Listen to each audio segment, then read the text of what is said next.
What's good, YouTube? This your man Spill Dog. I had watched an interview yesterday with Derrick James and Brian Custer.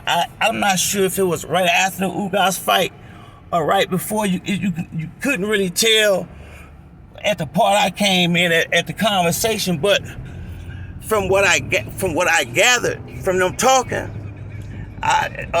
win, lose, or draw, Errol Spence finna put it out there on the line. And Derrick James. See, I was wondering, because they both so humble and fairly laid back. They don't. I very rarely heard Errol or Derrick James necessarily express their feelings about necessarily how they feel about kind of getting overshadowed a little bit by by fighters that's less than him. And no matter how many of these guys is top welterweights in the division, so if when Spence fighting them, they ain't no damn good. Bud fighting the same fighter, so how the hell is he fighting better competition? I can't figure that one out for the life of me. But what Derrick James was saying, that he want to see Errol get his respect and credit that's deserved out here. And I mean, when you got your trainer that's seriously in your corner like that and working just as hard as his fighters work, I'm telling you, man. Now, I'm quite sure Bud out there busting his ass too, ain't no doubt about it. But I think Spence in this fight gonna feel like he got a little bit more to prove, just because he don't have nothing to prove and people playing him like he do. It's gonna really make him possibly mash the gas harder than he might necessarily would have. And I'm gonna tell you something, man. This fight gonna get intense. It ain't gonna be no damn chess match. It's going down. Whenever this fight happens, it's going down. I can guarantee you that if and any of y'all that's been watching the videos and stuff out here and been looking at Derrick James, I think y'all see it too, especially if you're a Spence fan.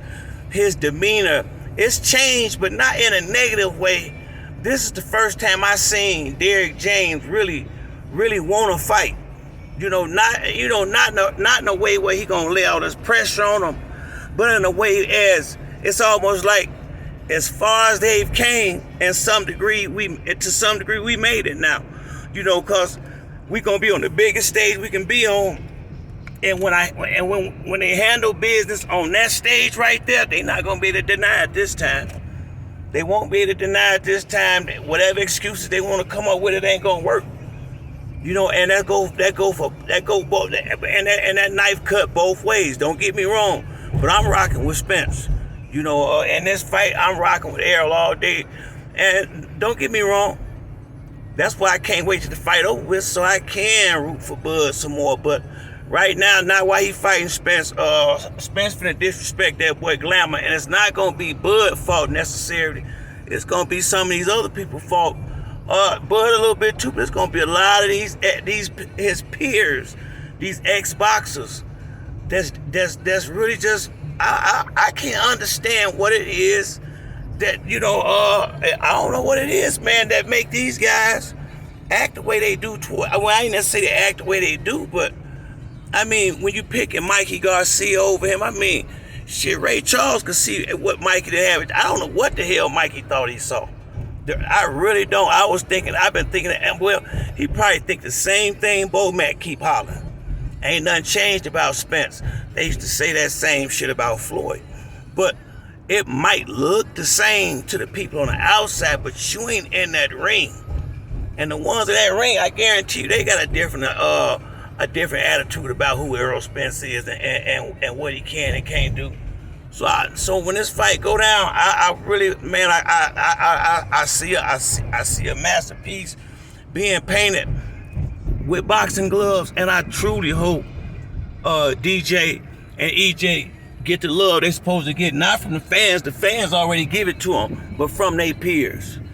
Because I don't see none of their peers giving Derrick James no props neither. Like they used to do Freddie Roach and a lot of these other trainers, Robert Garcia and a lot of Virgil Hunter, all these guys. They ain't giving DJ no love other than like Brian Custer and a few of the guys in the media. But I mean, they just overshadowing my man, his whole team, big time to some degree. And when he rocked the house and handled his business in there with Bud, I think all the questions gonna be answered, and the haters gonna have to go on here and either, admit whatever, or just don't even speak on them no more. But that's it for me on this video. If you like the video, hit the like and subscribe. Till next time, it's your boy Spill Dog. I'm out.